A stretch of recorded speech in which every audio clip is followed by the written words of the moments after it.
जय हिंद, वंदे मातरम। साथियों, उत्तर प्रदेश पुलिस परीक्षा के अंतर्गत पूछे जाने वाले सामान्य हिंदी के कुछ प्रश्नों का श्रृंखला आप लोगों के लिए लाया गया है। ये श्रृंखला 1000 प्रश्नों का होगा, जिसमें हम कुछ महत्वपूर्ण प्रश्नों को चुनेंगे, जो कि परीक्षा के दृष्टिकोण से बहुत ही महत्वपूर्ण होंगे। तो हम लोग आज आगे बढ़ते हैं और पहला क्वेश्चन देखते हैं क्या है। पहला प्रश्न है, शीत का विलोम होगा। ऑप्शन आपका है ठंड, गीत, कृष्ण और उष्ण। तो शीत का विलोम होता है उष्ण, जबकि कृष्ण का विलोम होता है शुक्ल या फिर श्वेत।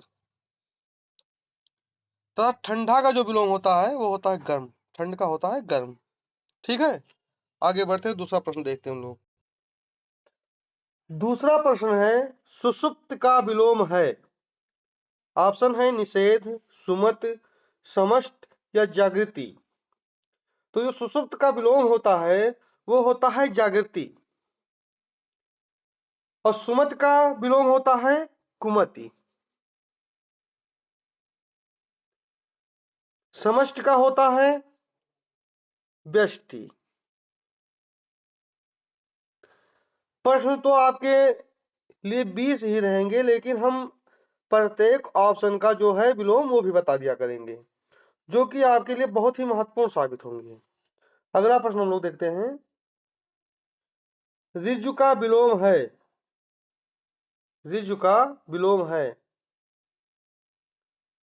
सीधा, सरल, त्रिकोण या वक्र। तो ऋजु का जो विलोम होता है वो होता है वक्र। ठीक है, उसके बाद सरल का विलोम होता है कठिन या फिर कुटिल, और सीधा का विलोम होता है उल्टा। ठीक है, एक ही प्रश्न में दो का आपको पता चल गया। अब आगे बढ़ते हैं हम लोग। चौथा प्रश्न है कि गौरव का विलोम क्या होगा। गौरव का विलोम क्या होगा। ऑप्शन है आपका शर्म, लाघव, हेयत या हीनता। तो गौरव का विलोम होता है लाघव। ठीक है, पांचवा प्रश्न है कि उत्थान शब्द का विलोम होता है। ऑप्शन है आपके पतन, उड़ान, अर्ध या ध्रुव। तो जो उत्थान का विलोम होता है वो होता है पतन। ऑप्शन ये सही है इसका। ठीक है, पतन। पतन इज राइट आंसर। छठा प्रश्न है कि आगत का विलोम क्या होगा।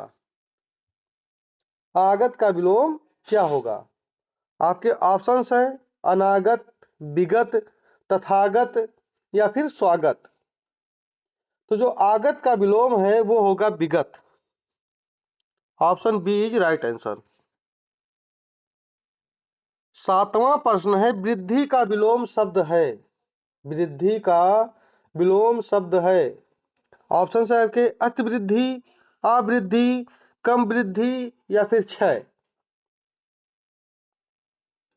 आपका सही आंसर है कि वृद्धि का विलोम होता है ऑप्शन डी, क्षय। Option D is right answer. आठवां प्रश्न है, जटिल का विलोम शब्द क्या होगा। जटिल का विलोम क्या होगा। ऑप्शन है कठिन, सरल, रूढ़ या मुश्किल। तो जटिल का विलोम होता है सरल। Option B is right answer. जटिल का विलोम सरल होगा। ठीक है, नौवां प्रश्न है, सापेक्ष का सही विलोम शब्द क्या होगा। सापेक्ष का सही विलोम शब्द क्या होगा। आपके ऑप्शंस हैं निरपेक्ष, परोक्ष, प्रतिपक्ष या स्पष्ट। तो सापेक्ष का जो विलोम है वो होगा निरपेक्ष। ऑप्शन ये। ऑप्शन ये इज राइट आंसर। ठीक है, और परोक्ष का होता है प्रतिपक्ष, और अस्पष्ट का होगा अपरोक्ष। ठीक, या फिर इसका पक्ष भी कर सकते हैं, या फिर अस्पष्ट भी हो सकता है इसका। ठीक है। 10वां प्रश्न है कि हमें अनाथ बच्चों की मदद करनी चाहिए। अनाथ का विलोम क्या होगा? इसमें अनाथ हाईलाइट है, तो अनाथ का विलोम क्या होगा? तो आपके ऑप्शंस हैं सनाथ, अज्ञ, अपाहिज या जिसका कोई ना हो। तो अनाथ बच्चों की मदद करनी चाहिए, तो अनाथ का विलोम क्या होगा? ऑप्शन ये सनाथ। Option A is right answer. 11वां प्रश्न है इनमें से सही विलोम शब्द का युग्म है आदान प्रदान, आदान निदान, प्रदान विदान या आदान समाधान। तो इसमें सही जो विलोम शब्द का युग्म है वो है आदान प्रदान। ऑप्शन ये, ऑप्शन ये। अनुकूल का विपरीतार्थक शब्द क्या है? अनुकूल का विलोम क्या होगा? आपका ऑप्शन है प्रतिकूल, विरुद्ध, विपरीत या तटस्थ। तो ऑप्शन ये अनुकूल का होता है विलोम प्रतिकूल। ठीक है। 13वां प्रश्न है समान अर्थ बताने वाले शब्द क्या कहलाते हैं?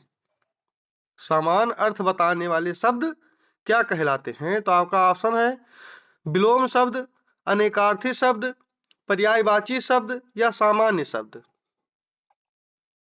तो इसका सही आंसर है पर्यायवाची शब्द। Option C is right answer. 14वां प्रश्न है अग्रज का सही विलोम होता है अग्रज।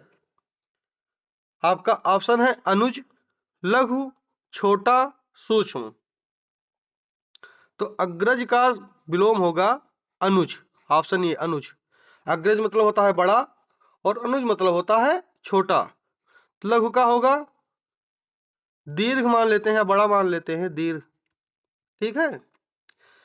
लघु का विलोम दीर्घ, छोटा का होता है बड़ा, सूक्ष्म का होता है विराट या स्थूल। ठीक। 15वां प्रश्न है कि धन का मतलब क्या होता है? अंक, अर्थ, स्वार्थ या कोष। तो धन का मतलब क्या होगा? धन का मतलब होगा अर्थ। Option B is right answer. 16वां प्रश्न है कि बलराम का पर्यायवाची क्या होगा? बलराम का पर्यायवाची क्या होगा? बलभद्र, प्रजापति, यशस्वी या बलाहक। तो इसका सही आंसर होगा बलभद्र। बलभद्र बलराम का पर्यायवाची है। ठीक है। इसके अतिरिक्त होता है बलबीर, हलायुध, हली, रेवती रमण, हलधर। ये सब बलराम के पर्यायवाची हैं। ठीक है। ये जो प्रजापति है ये ब्रह्मा का पर्यायवाची है। ठीक। और बलाहक, बलाहक जो है ये बादल का है, बादल का पर्यायवाची है। ठीक है। आगे बढ़ते हैं हम लोग। 17वां प्रश्न है कि राष्ट्रीय झंडे का हम सभी अभिवादन करते हैं। तो झंडे का पर्याय है ध्वज, पताका, सेतु, विमान। तो झंडे का पर्याय क्या है? ध्वज। ऑप्शन ये सही आंसर होगा। ठीक है। 18वां प्रश्न है ऊहापोह का पर्यायवाची है। ऊहापोह का पर्यायवाची है निश्चित, असमंजस, अभिभूत या व्यग्रता। तो ऊहापोह का मतलब क्या होता है? असमंजस। Option B. ठीक है। असमंजस।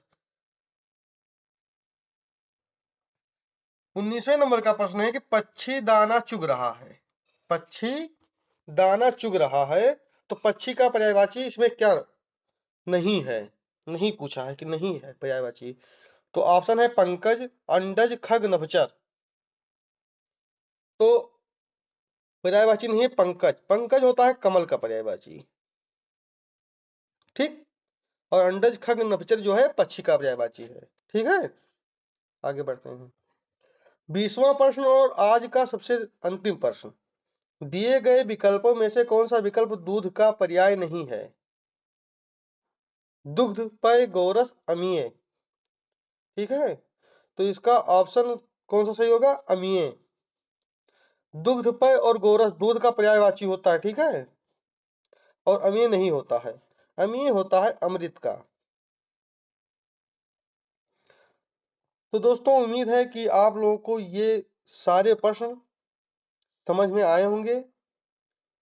अगर आप लोगों को वीडियो अच्छा लगे तो लाइक कमेंट जरूर करें और वीडियो को ज़्यादा से ज़्यादा शेयर करें, जिससे उन सभी बच्चों के पास पहुंच जाए जो कि कहीं कोर्स परचेज करने में असमर्थ हैं।